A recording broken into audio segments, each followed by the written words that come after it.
and welcome to the Late Paleozoic. So today we'll be going over the Devonian, the Carboniferous, and the Permian. And of course in the Carboniferous in North America is subdivided into the Mississippian and Pennsylvanian. And this ends up being about 167 million years of Earth history. And so basically, right here we have the Paleozoic, and we're going to be looking at these time periods. Or if you prefer, we can look at this time periods and this geologic time scale. We're going to be right about here in the Late Paleozoic. The big event tectonically in the Late Paleozoic was the assembly of Pangaea. So basically, last time I was telling you about how in the Silurian, Laurentia and Baltica joined in the Caledonian orogeny and the Akkadian orogeny into Euramerica or Laurasia. So now that we have this joined continent of North America and Europe, it's either, some geologists call it Euramerica, some call it Laurasia. And then Laurasia and Gondwana, remember Gondwana is all of the southern continents, they join together in the Alleghanian orogeny that takes place during the lower Carboniferous, and this ends up creating our most recent supercontinent of Pangaea. Also in the Late Paleozoic, from the Devonian to the Mississippian, we have the Kaskaskia Transgression. And so last time we were going over the Sauk and the Tippecanoe transgressions. Well, now we're in here. We have the Kaskaskia transgression of the sea levels rising onto the continents. And as is typical in these transgressions, we have the initial deposits of these nice, clean, mature sandstones. And as the water rises, we get that typical sequence of the limestone on top of the sandstone, and then ultimately the shales on top of that. Now, along the east coast, we're going to have a lot of mountains, right? We just had all those mountain building events there, and these mountains end up providing sediment that creates another clastic wedge, this time called the Catskill clastic wedge. So our big mountains created in that assembly of Pangaea, we've got all of these clastic sediments being weathered and eroded from those mountains. Other things that are important at this time during this Kaskaskia transgression, we have the Williston Basin developing. This is another basin in the northern plains of the United States and stretches into Canada. Very similar to the Michigan Basin, a little bit deeper water, you have some reefs there, and we're going to talk a little bit more about why the Michigan and Williston Basins are important to us in just a little bit. Another unique thing to the Mississippian time period are these things called Walsortian mounds. And these are basically micrite, lime carbonate mud mounds that have lots of crinoids and bryozoans growing on them. They're basically kind of the reefs of the Mississippian. And the reason these things happen there is there was a mass extinction at the end of the Devonian that killed reef-building organisms. So we lost a lot of reef-building organisms, and these crinoids and bryozoans growing up on these kind of mud mounds took their place for a little while. Now that Catskill clastic wedge is shed off those east coast mountains and stretches westward from those, and the distal portions, that means the far away portions of it, become the Chattanooga Shale. And the reason I bring up the Chattanooga Shale is this is a very widespread rock unit. It's all over places, not just Chattanooga, Tennessee, but all over around there.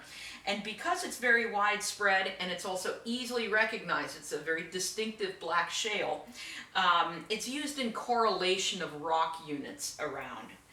Now, how did this rock formation form? Well, black shales, remember when we went over color in sedimentary rocks, black means that there's organic matter that didn't decay, and that typically accumulates in anoxic environments.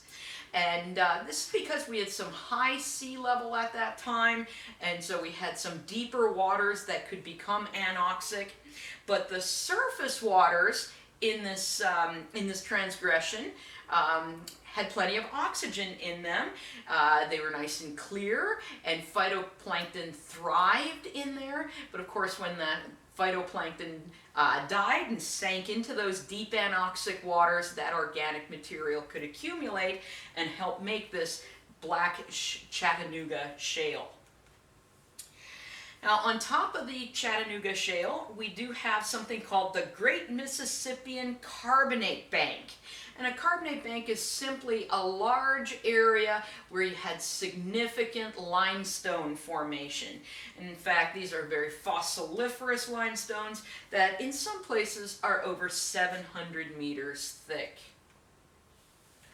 Now, I said we're going to come back to the Williston Basin. So the Williston Basin is a place where a number of carbonates accumulate in this area. Some evaporites, and we do start getting some reefs developing around the Williston Basin. And those reefs become important petroleum reservoirs. So we nowadays can extract a lot of oil and natural gas from those. This is actually the same thing that has been occurring in the Michigan Basin in the Devonian. And the Michigan Basin is also an important place where petroleum has been extracted. So this is what we're really seeing at this point in time, right? We are assembling Pangaea. We still have the Michigan Basin here, right? Remember that the darker blue is a little deeper water. Here's the Williston Basin, right? And here's our mountains along the east where sediments are coming off those mountains. Now, the entire Phanerozoic history really is marked by these major sea level rises and falls. So we had that Kaskaskia Transgression, and those seas also eventually regress, and then we start our next Protonic sequence. We start our next transgression, which is the Absaroka Transgression. And this lasts from the Pennsylvanian into the Triassic. So we're going to be moving all the way into the Mesozoic with this particular transgression. And that's what we see right here, right? Here was the Kaskaskia Transgression, then we had that regression, and then we have this Absaroka Transgression. And North America is getting a bit different from previous transgressions.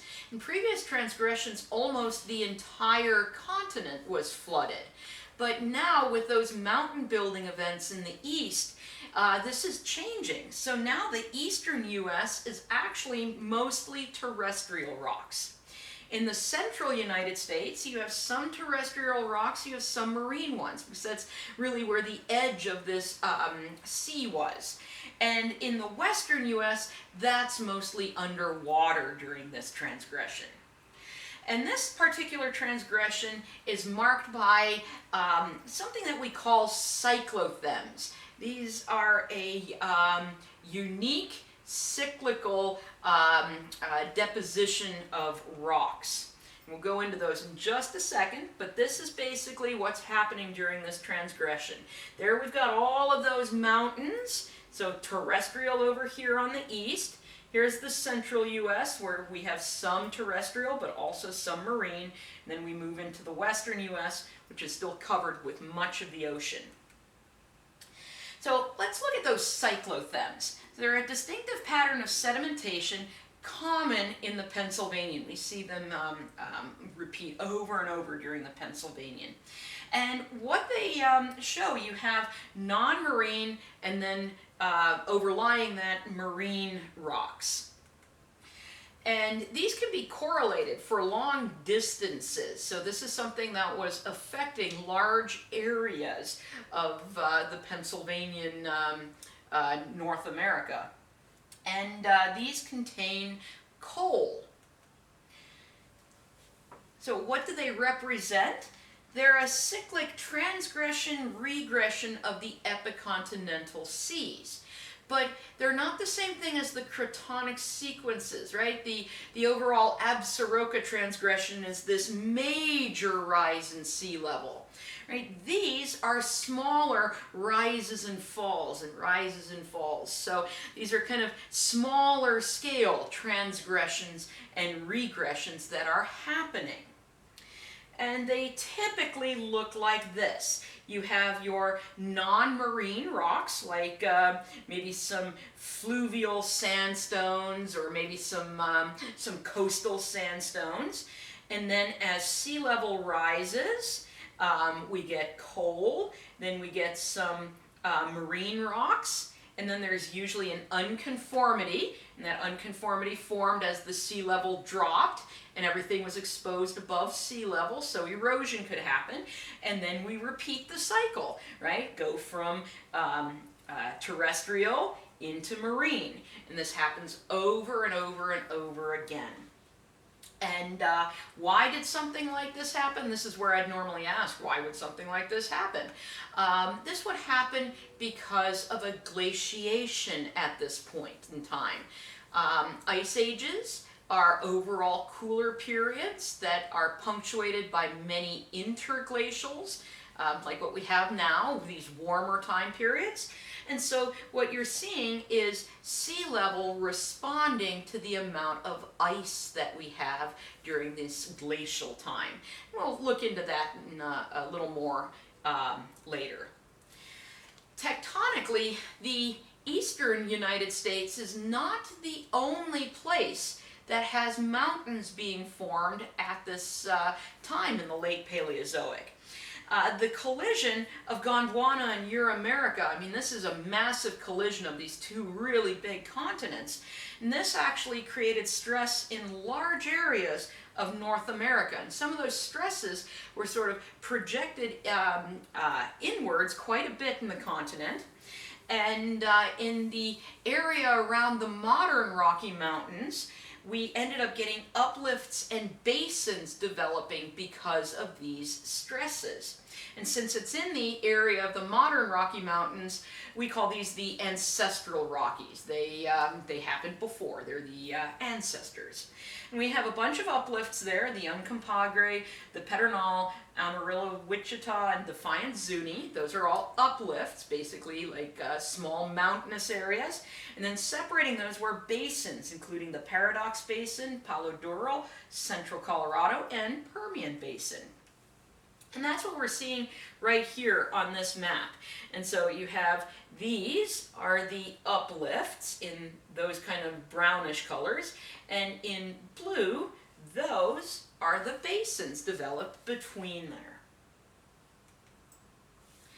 The Permian Basin is one of the most prominent and most important of these basins that developed at this time.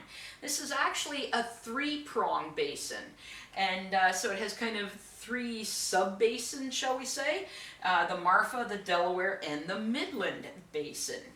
And so we're looking here in West Texas and very southern part of New Mexico, and there's our Marfa Basin, there's the Delaware Basin, and there's the Midland Basin.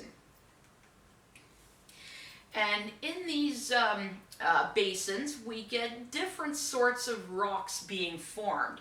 In some areas, we have kind of shallow, protected marine waters. We call these lagoons. A place where you have protected ocean waters is a lagoon.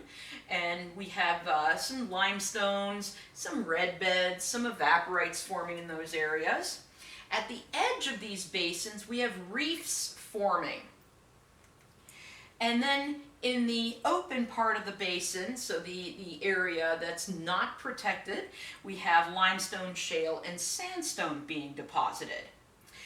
And as we go into the late Permian, so as we go from the Pennsylvanian into the Permian and then the late Permian, the Permian Basin becomes a barred basin.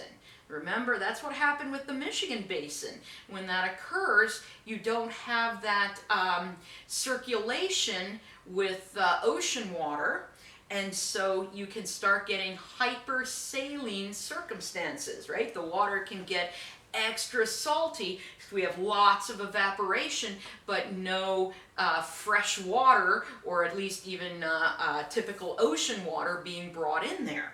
And as a result, in the Delaware Basin, there's a huge sequence of evaporites, 12 to 1,400 feet of evaporites formed in that location. Now, these reefs that developed along the edges of these basins, these are just fantastic for paleontologists. And when we talk about Paleozoic life, we'll take a look a little bit more at some of the different life forms that lived in these reefs. But these have amazing biodiversity, so paleontologists love studying these things. Over 250 species of invertebrates found in these Permian reefs.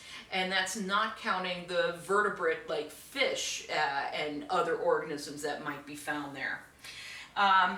In the Guadalupe Mountains, well, first of all, that's where the highest point in Texas is located. But there's El Capitan in the Guadalupe Mountains. It's a national park in West Texas. There's a classic example of a reef and the typical components of a reef.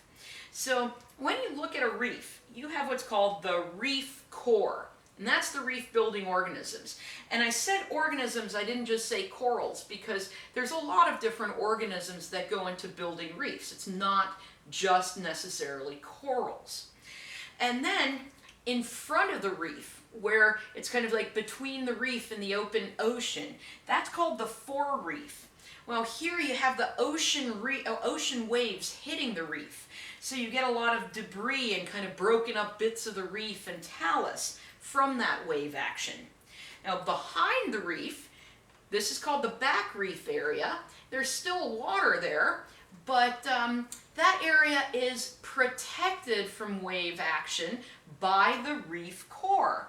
So you start seeing different sorts of organisms there. You get an accumulation of quite a bit of mud. You can get ooids growing there, but you also see these very delicate branching corals.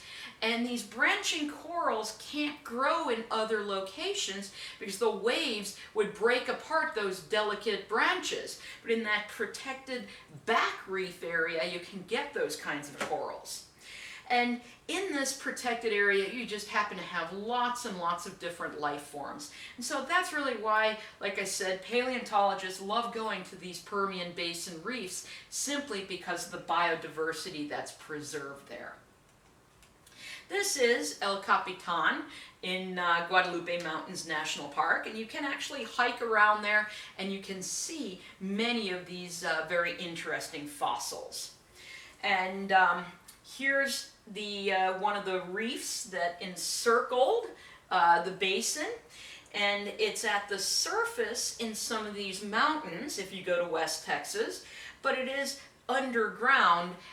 Basically it's buried under younger rocks in other areas. If you go to Carlsbad Caverns National Park, you'll also be visiting this Permian reef complex.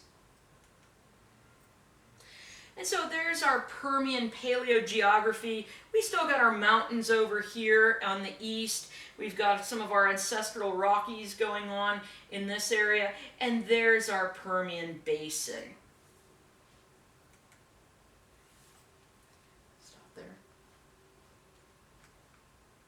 Okay, let's stop there and we'll talk about the orogeny next.